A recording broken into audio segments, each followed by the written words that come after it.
Gimana nih saya ceritanya dirimu bisa pingsan sampai 5 kali ketika melihat sebuah penampakan?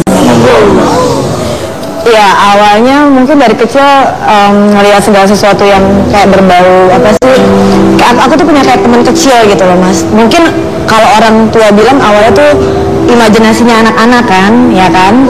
Terus udah gitu lama-lama tuh kalau misalkan ngelihat segala sesuatu yang menyeramkan kayak lihat mas Tukul gitu, saya langsung pingsan. Pingsan nyari tempat. Iya, apa namanya ngeliat yang menyeramkan gitu, awalnya kita agak shock dong, shock terus pingsan, mungkin bisa dibilang lebih dari 5 kali kali kalau dalam seminggu aku ngeliat kayak gitu, aku bisa pingsan. Sama doyan sih, amat. Shock. Oh, shock. Kalau anak kecil kan misalkan kayak shock beker itu. Shock ini lagi buat ini loh. Busi mati. Orang kelar.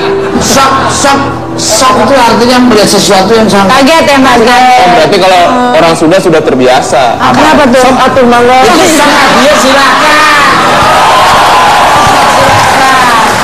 Jadi kamu melihat sosok yang paling serem itu yang bentuknya seperti apa? Macam-macam sih mas, maksudnya kayak mungkin kayak sosok yang nggak ada mukanya, ada mata daging semua gitu. Maksudnya kayak bener-bener yang kayak flat, nggak ada muka. Pernah melihat makhluk mulut semua nggak? Ini.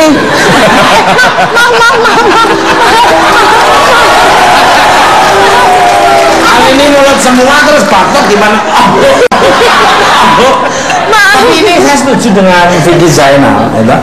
Jadi saya pernah melihat juga waktu saya di kampung, saya kan maaf ini kalau buang air kan kadang-kadang di sungai. Nah di sungai itu ada kandang sapi, terus kalau habis dari situ mesti ngambil air terus di sumur itu terus bersihin di situ. Tapi begitu aku masuk, lihat ada orang kayak tungguin. Ini kalau aku masuk dipikir kurang ajar. Tak lihat sekali kok lama, saya tengok, mbak, terus disosok itu Tata. Oh lu pernah melihat juga mas? Ini serius ceritanya ya? Ini serius. Makanya dia bilang ada muka rata, saya juga pernah melihat kayak gitu. Itu setannya yang lari ngeliat lu atau lu yang lari? Di mana-mana kan orang kemasukan setan, ini setan kemasukan tukul. Bener-bener di kandang sapi. Ngomongin tema kita malam ini, gambar yang bercerita. Dengar-dengar dirimu pernah punya pengalaman melihat penampakan gambar teman kamu. Teman, padahal dia tidak ikut di foto, lantas merobeknya. Gimana cerita? Jadi aku punya teman kecil, dia meninggal kalau nggak salah saat umur aku 10 tahun gitu deh, meninggal karena bunuh diri kebetulan. Bunuh diri teman sebangku aku. Dia meninggal karena dia tinggal sama orang tua angkat yang memperlakukan dia tidak baik pada saat itu gitu. Terus aku juga sempat nggak bisa mikir, ini perempuan, nggak sempat mikir bahwa bisa kok anak 10 tahun berpikir untuk bunuh diri. Mungkin dia punya tekanan batin dari kecil kan, kita nggak tahu gitu. Sehari sebelum dia meninggal dia ngomong, kayaknya saya mati aja gitu. Aku pikir itu bercanda. Terus udah gitu besok paginya tiba-tiba absen guru-guru manggil nama gitu kan. Aku nggak usah sebutin namanya, kalian nggak enak. Terus udah gitu tiba-tiba dipanggil, dia nggak masuk di sebelah aku. Tapi aku ingat sehari sebelum dia meninggal, dia itu bilang bahwa dia kayaknya mau mati aja gitu, dia bilang. Terus tiba-tiba guruku absen, nggak ada. Begitu dicek ternyata beneran meninggal pada saat itu gitu. Dan udah gitu kita datang ke rumahnya kan. Nah pada saat itu memang sebetulnya teman-teman tuh lagi pengen foto-foto biasa, foto bareng-bareng. Pada saat itu pengen foto-foto rame-rame lah, ada acara olahraga gitu. Terus udah gitu pas udah dia meninggal, aku cuci, tiba-tiba foto itu ada 2. Jadi pas malam-malam aku lagi pas habis selesai nyuci malamnya, tiba-tiba aku ngeliat mukanya dia tuh ada di foto itu sambil nangis. Saking aku kagetnya aku robek-robek foto itu. Karena aku takut sebelum dia meninggal dia ngomongnya sama saya gitu. Kembali ke masih ngomongin soal teman dirimu yang sudah almarhum ini. Maaf nih ya, mungkin udah cross check ya, tim kreatif saya. Setelah melihat penampakan beliau di foto, dirimu sempat didatangin lagi nggak sampai saat ini Mungkin ada pesan yang ingin disampaikan, monggo. Kalau semenjak kejadian dia meninggal itu sih pernah, karena kebetulan ya aku kan suka minjem biasa lah PR anak kecil, akan teman sebangku biasanya kan akrab lah gitu, terus ngobrol atau ya biasa lah tukeran apa sih namanya buku pelajaran atau apa gitu. Ya aku sih banyak banget foto-foto sama dia gitu waktu SD, karena emang dia salah satu sahabat aku, tapi dia nggak pernah cerita kalau dia menderita loh. Dia berceritanya baru benar-benar merasa tertekan sehari sebelum dia meninggal ya.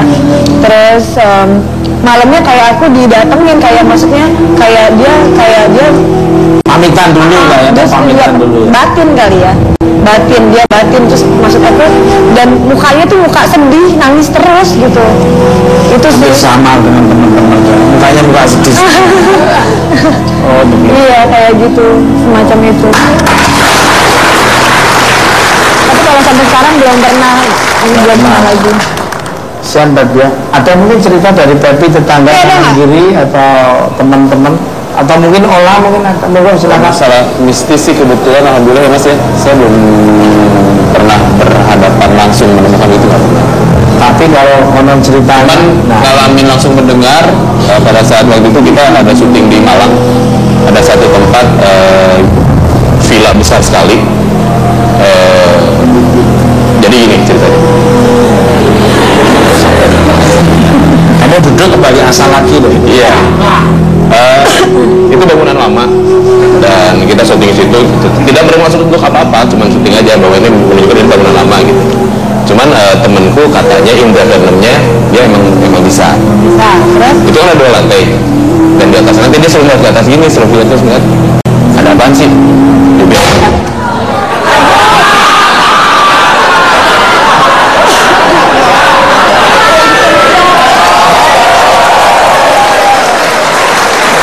Ini kayaknya adiknya Arya Wiguna ini.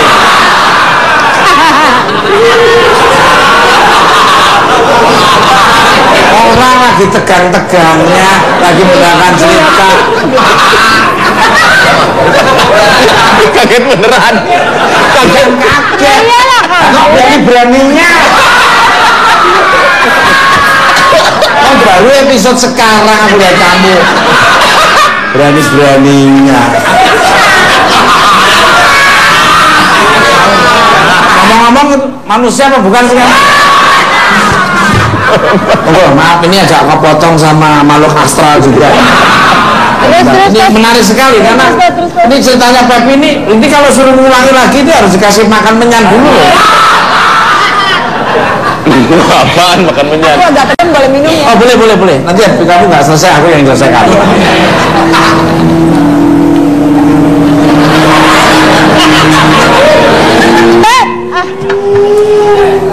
Mantap.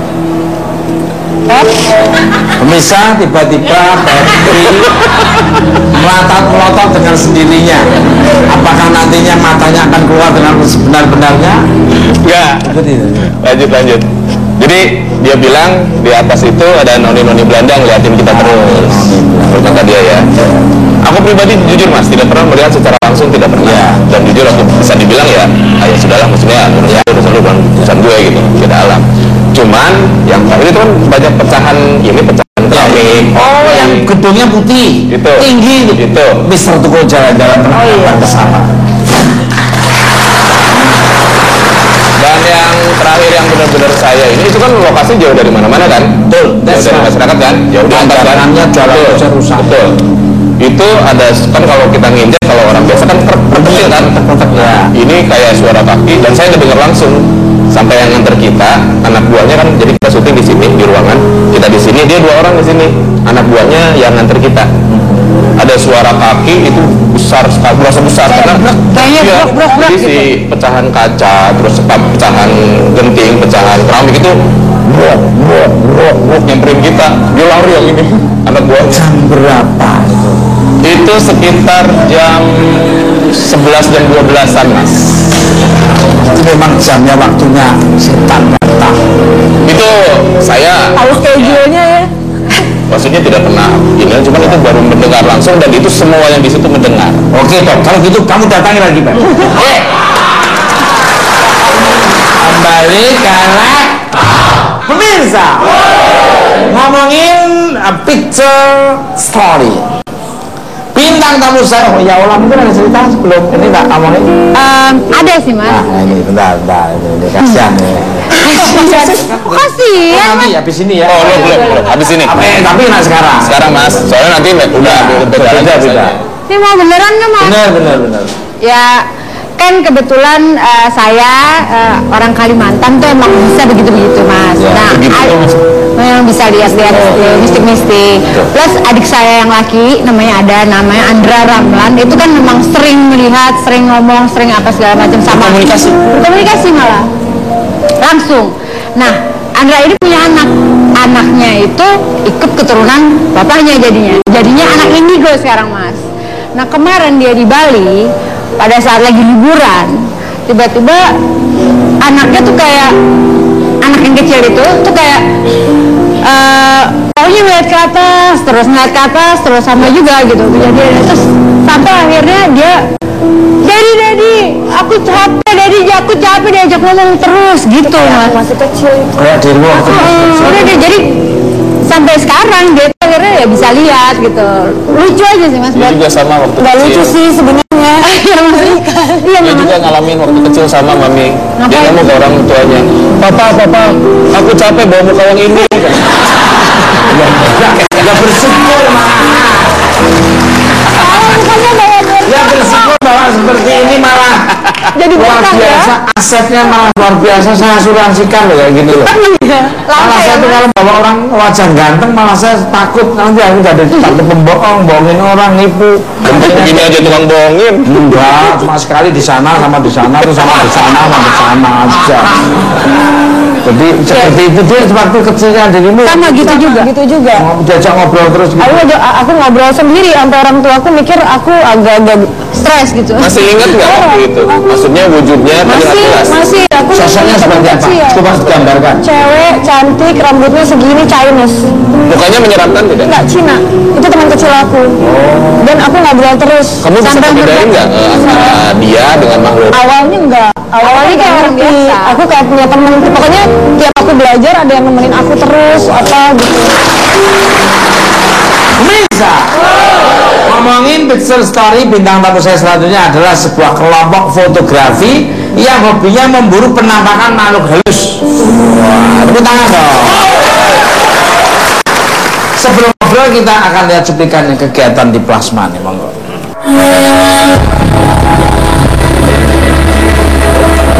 Pemirsa, hobi mengambil foto yang memiliki nilai tersendiri dari sebuah objek adalah hal yang lazim bagi para pemburu foto. Namun, apa jadinya jika objek yang dibidik bukanlah keindahan alam, tetapi penampakan makhluk astral dan makhluk-makhluk halus lainnya? Sebuah komunitas bernama The Ghost Bus Community merupakan satu di antaranya yang memburu foto penampakan makhluk astral. Komunitas yang berasal dari Surabaya ini sudah terbentuk sejak tahun 2009 dan telah mengkoleksi ratusan foto hingga saat ini. Seperti apa sepak terjang mereka? Saksikan hanya dengan empat mata malam ini.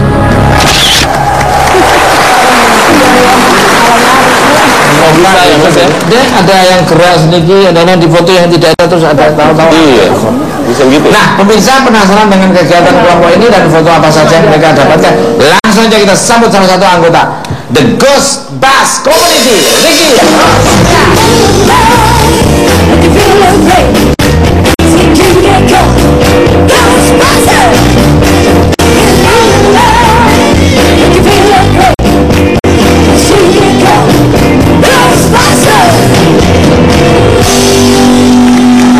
Seperti apa yang akan diceritakan oleh Mas Roni? Jangan ngomong tapi bukan Mak.